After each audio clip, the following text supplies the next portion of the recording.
Bueno, vamos a hablar pues de qué es anatomía y fisiología. Cuando hablamos de anatomía, pues nos referimos al estudio de las estructuras y formas del cuerpo, sus partes y demás relaciones entre ellas. Como vemos aquí en la imagen, pues vamos a hablar de cada estructura que conforma el cuerpo. De eso trata la anatomía.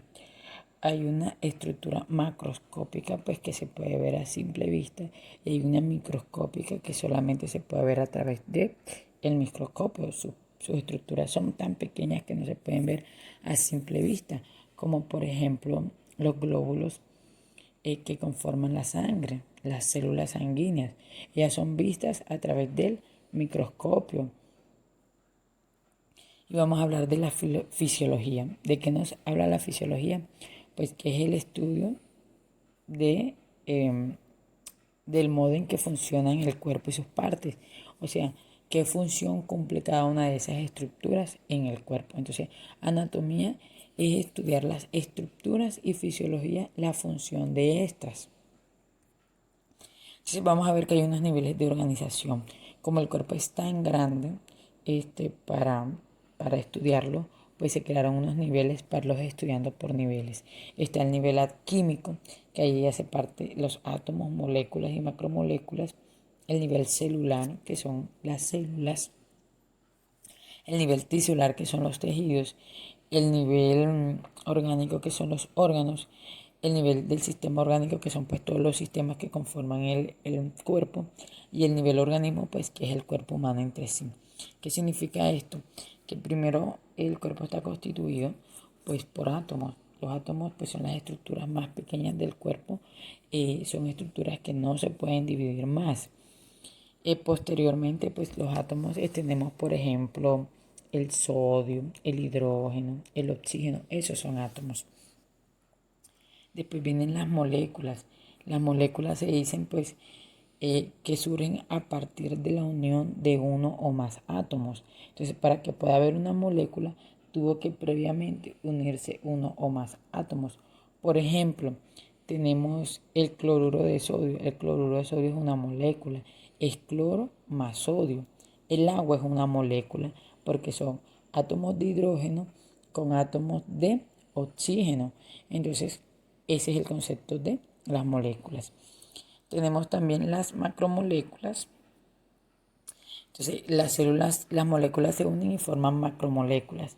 Las macromoléculas se unen y forman algo que se llama las células.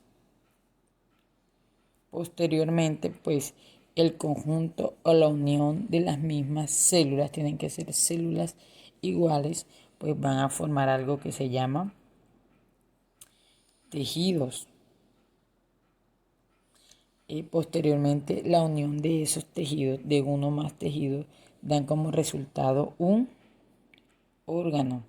Y cuando esos órganos se unen en función de una misma tarea, pues forman algo que se llama los sistemas, como el sistema inmunológico, sistema linfático, sistema digestivo, respiratorio, entre otros. Y cuando estos sistemas se unen, esos 12 sistemas se unen, se forman lo que es el cuerpo humano. O sea que si los átomos no se unieran, no existiera el cuerpo humano. Si no hubiera una unión de células, no existiera el cuerpo humano. Si los órganos no se unen entre sí, no se forma el cuerpo humano. Es un proceso que va de la mano, va relacionado. Entonces, las características de los seres vivos, pues los seres vivos se reproducen, crecen, se mueven, respiran, reaccionan frente a alguna situación, hacen los procesos de digestión, de absorción, circulación, asimilación y excreción. Pues nosotros tenemos unas necesidades corporales, sobre todo el agua. Nuestro cuerpo, cuando es un neonato recién nacido, pues es 78% agua. Al año de vida tú eres 65% agua. Y ahora en nuestra edad adulta nosotros somos 60% agua. Y esta es necesaria para diferentes procesos metabólicos, pues inicialmente regula la temperatura corporal, el alimento, pues necesitamos oxígeno. Normalmente el aire está compuesto por un 20% de oxígeno. necesitamos el calor y necesitamos la presión atmosférica. Pues vamos a iniciar hablando con el primer componente, pues que es los átomos. Habíamos dicho que era la estructura más pequeña de vida y está formado, pues si recordamos el bachillerato, por protones, que son cargas positivas, por electrones, que son cargas negativas, y por el neutrón, que no tiene pues carga. Pues los átomos, pues casi siempre pues el núcleo es está en el centro, que nos dice también que la capa externa pues interna tiene máximo 2 electrones. O sea que la primera capa que está aquí máximo puede tener 2 electrones. Nos dice que la capa externa puede tener hasta 18 electrones. O sea que la última capa, no sé si se acuerdan cuando vieron química, esta última capa de este electrón puede tener solamente, de este átomo puede tener solamente 18 electrones en su órbita. Eso es química. Las moléculas, como yo le dije, que eran una partícula pequeña, pero están compuestas de ¿qué? De átomos unidos entre sí, como yo les dije ahorita. El cloruro de sodio es un átomo de sodio y de cloruro, es la combinación de ellos. Entonces, los átomos se unen y forman moléculas. También vamos a hablar de los elementos. Pues los elementos es una sustancia que no se puede descomponer por otra sustancia ni que se le apliquen medios químicos. Pues nosotros conocemos la famosa tabla periódica. Ahí están todos los elementos químicos. Y la homeostasis, pues la homeostasis es un proceso en el cual nuestro cuerpo intenta mantenerse estable. Se mantiene balanceado. Y eso lo hace con ayuda de esos 12 sistemas. Sus principales mecanismos pues son los receptores, los centros de control y los efectores.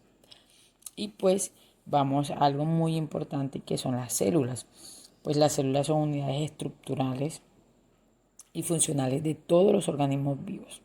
Pues algunos como bacterias pues son unicelulares, que significan que están formados por una sola célula, y otros como nosotros los seres humanos pues somos multicelulares, estamos formados pues por muchísimas células. Cada sistema tiene una célula. Por ejemplo, el sistema reproductivo tiene células. ¿Cuáles son sus células? Los óvulos y los espermatozoides. El sistema nervioso está formado por células. ¿Cuáles son las células? Su sistema nervioso. Entonces, nuestro cuerpo está formado por diversa cantidad de células. Recordémosles que posteriormente las células se unen y forman algo que se llama tejido. Entonces, pues, estas células siempre van a ser unas unidades vivas independientes. Son pequeñas y están pues integradas por diferentes partes que las vamos a ver ahorita en un video. Ellas son capaces de realizar su propia función. Para que ellas pues sobrevivan, pues aquí vemos la imagen de una célula y sus partes. Ahorita vamos a ver un video más completo. Entonces, pues para que ella pueda sobrevivir, pues deben ocurrir algunas acciones químicas fundamentales. Entre ellas está el crecimiento celular, el metabolismo, la reproducción. Pues se dice que cada célula pues es una impresionante unidad de vida. Ella puede tomar nutrientes, los convierte en energía, puede llevar a cabo funciones especializadas, se puede reproducir. Y pues lo más importante de ella es pues que cada célula tiene su propio conjunto de instrucciones y pues pueden llevar a cabo pues cada una de esas actividades. Entonces pues vamos a proyectar un video. Todas las células tienen tres cosas en común, no importa qué tipo de célula sean. Todas las células tienen una membrana celular que separa el interior de la célula de su entorno. El citoplasma, que es un líquido gelatinoso, y el ADN, que constituye el material genético de la célula. Hay dos grandes categorías de células. La primera categoría es la de células eucariotas. Ellas tienen organelos, que incluyen al núcleo y otras partes especiales. Las células eucariotas son células más avanzadas y complejas, como aquellas presentes en plantas y animales. La segunda categoría es la de células procariotas. Estas carecen de núcleo y membranas rodeando a los organelos. Ellas contienen material genético, pero no está dentro de un núcleo. Las células procariotas son siempre organismos de una célula, o unicelulares, tal como las bacterias. ¿Qué son los organelos? Organelo significa pequeño órgano.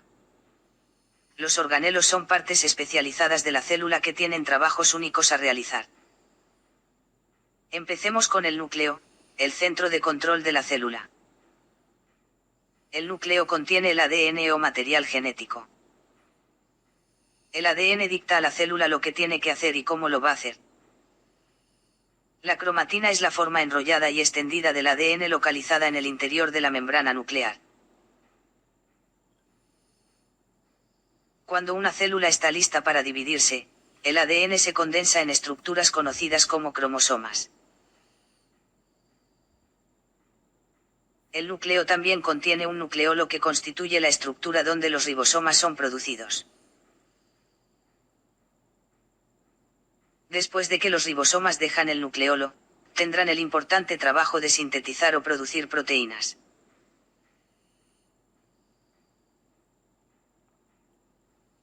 Fuera del núcleo, los ribosomas y el resto de los organelos flotan en el citoplasma.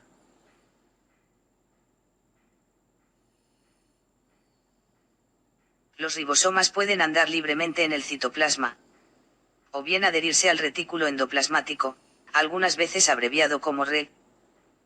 Existen dos tipos de retículo endoplasmático: el retículo endoplasmático rugoso, que tiene los ribosomas pegados a él, y el retículo endoplasmático liso que no tiene ribosomas.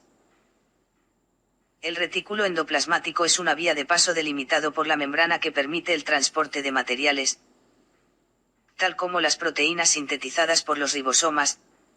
Las proteínas y otros materiales emergen del retículo endoplasmático en pequeñas vesículas. El aparato del Golgi los recibe. A través de su paso por el cuerpo del Golgi, las proteínas son modificadas en formas que la célula lo puede usar. El cuerpo del Golgi hace esto plegando a las proteínas en formas utilizables, o adhiriendo otros materiales sobre ellas, tales como lípidos o carbohidratos. Las vacuolas son estructuras con formas de bolsa que almacenan diferentes materiales. En la célula vegetal la vacuola es relativamente grande y ocupa la parte central de la célula, y se encarga de almacenar agua. En la célula animal encontramos los lisosomas. Los lisosomas son recolectores de basura que recoge aquellas partes de la célula que han sido dañadas o deterioradas. Los lisosomas contienen enzimas. Las mitocondrias constituye la planta de energía, tanto de la célula animal y la célula vegetal. Durante un proceso llamado respiración celular, la mitocondria produce ATP que aportan la energía para todas las actividades celulares. Las células que necesitan más energía tienen más mitocondrias. La célula mantiene su forma mediante el citoesqueleto, el cual presenta microfilamentos filiformes, que están hechos de proteínas y microtúbulos que forman tubos delgados y huecos.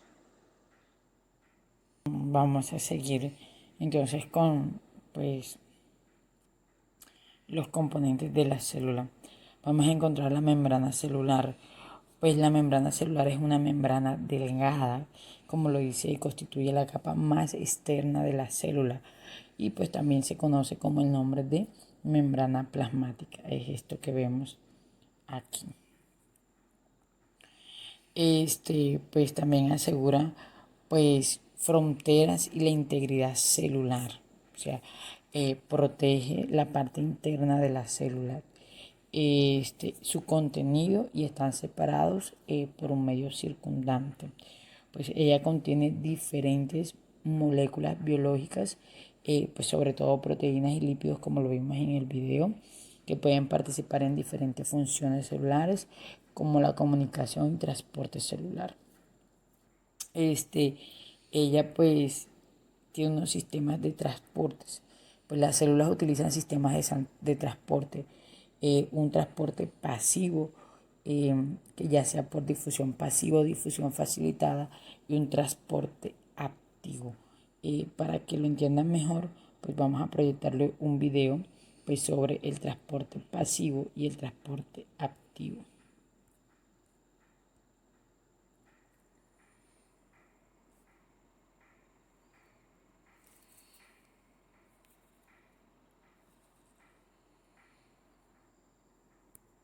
pasivo y transporte activo es que en el transporte pasivo no se ocupa energía y en el transporte activo sí se ocupa energía. ¿Qué energía? El ATP.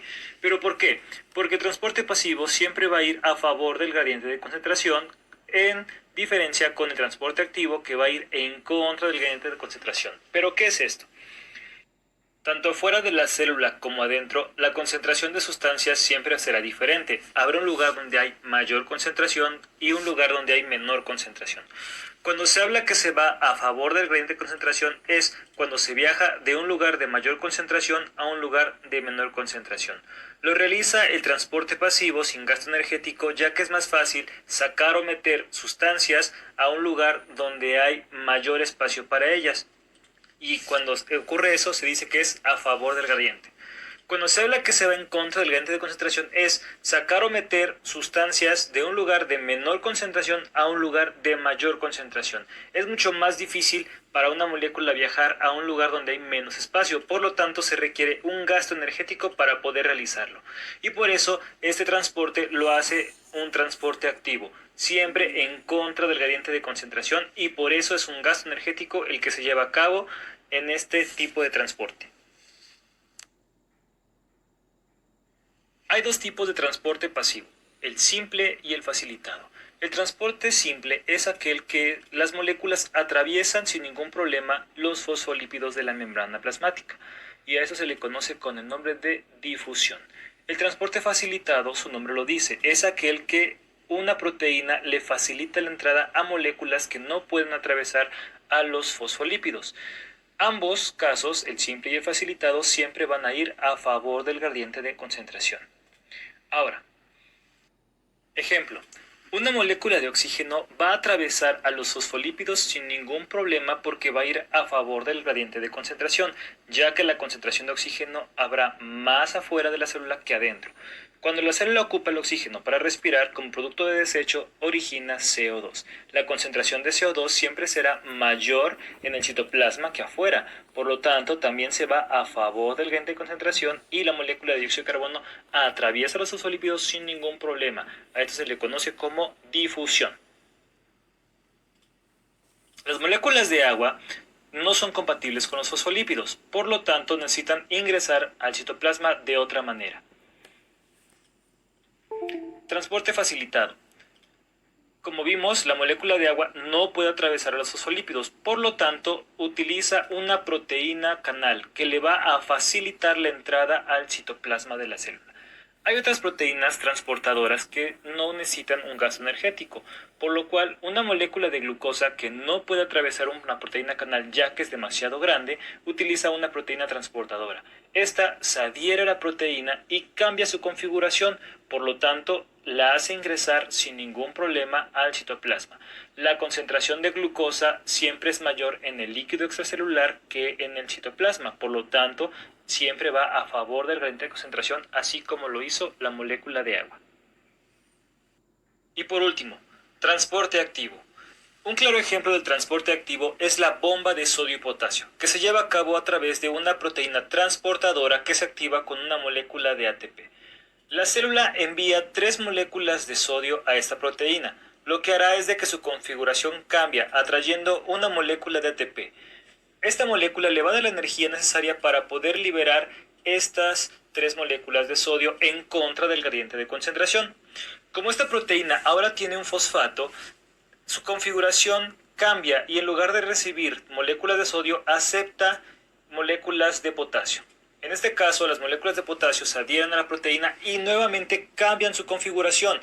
Pierde un fosfato y la proteína regresa a su estado inicial. El estado inicial quiere a las moléculas de sodio y odia a los de potasio. Por lo tanto, los libera al citoplasma de la célula, para que después 3 moléculas de sodio se vuelvan a adherir a esta proteína y el ciclo de la bomba de sodio y potasio se active de nuevo. Seguimos hablando con los tejidos, pues se dice que el cuerpo humano tiene más de 106 billones de unidades estructurales que se llaman células. Ellas trabajan en conjunto para mantener la homeostasia. Hay células de diferentes formas, tamaño y duración de vida. Recordemos que la unión de células da como resultado, que la unión de átomos da como resultados moléculas, la unión moléculas, macromoléculas, la unión de estas células y posteriormente la unión de las células va a dar como resultado tejidos.